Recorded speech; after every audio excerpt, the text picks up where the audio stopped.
With all the new lights and all put them all back. Because when I was a kid, it was always empty. Yeah. So these were put in storage when people used to go and get Antietam bronze to weigh it in.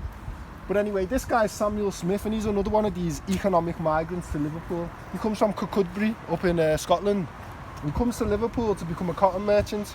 In 1860, he goes over to the south and realises again that, you know, something's stirring just as the forwards did. And he then comes back to Liverpool and leaves his company and goes into cotton trading in his own right. And he actually prides himself, writing in his memoirs, he writes, saying, you know, I'd stayed out of the cotton speculations during the American Civil War, when cotton fortunes were lost and, you know, when massive amounts of money could be made, but massive amount could be lost, betting on what was going to happen with the war, whether slavery was going to end, whether the cotton glut would continue, or whether there'd be like cotton famine. And obviously there was a cotton famine.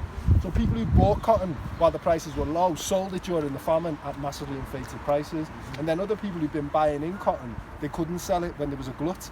Do you know what I'm saying? So people made money and people lost money. But he then goes on, he becomes a cotton trader during the last years of slavery in the South, but also after slavery when you got sharecropping.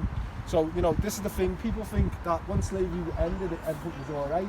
But then we just had a neo-slavery, which was sharecropping, where you'd work a piece of land and you'd take a share of the crop and you'd have to give the rest to the owner.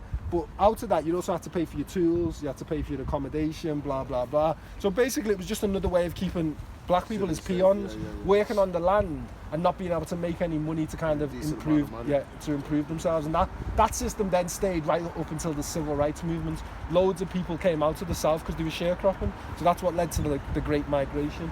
But this guy used his money for philanthropy. So Liverpool has the first purpose-built YMCA anywhere in the world. The one it's on Mount Pleasant. Yeah. It's now English school. No, it's a little hotel. Yeah, students or some type of accommodation. Yeah. But he contributed to the building of that. He also sent money to India when the famine happened in India, because again he became an importer of East Indian cotton.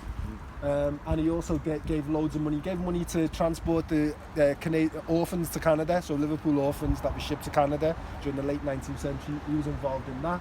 And his son, Gordon Smith, who predeceased him, he then set up, when his son died, he then set up the Gordon Smith Institute in down there, which is on the corner, at the corner of Paradise Street, yeah. And that was set up in honour of his son. But he's another one of these merchants who basically makes his fortune taking advantage of the system that was put in place in Liverpool through the enslavement of African people, because obviously Liverpool becomes the epicentre of the cotton trade. By the 1850s, Liverpool's receiving £14 million of revenue, again in the 1850s, through the buying and selling of slave-produced cotton from the United States. And this is one of the men who benefits.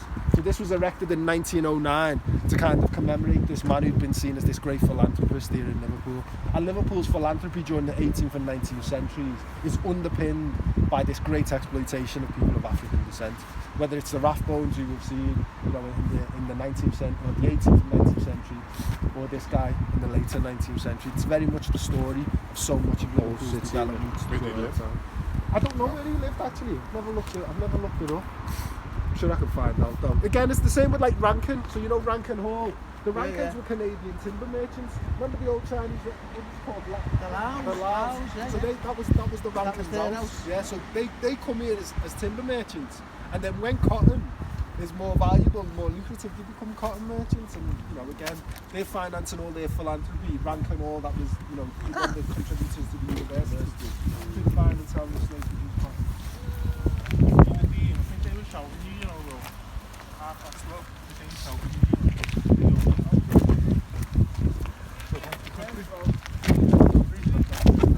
Going on there.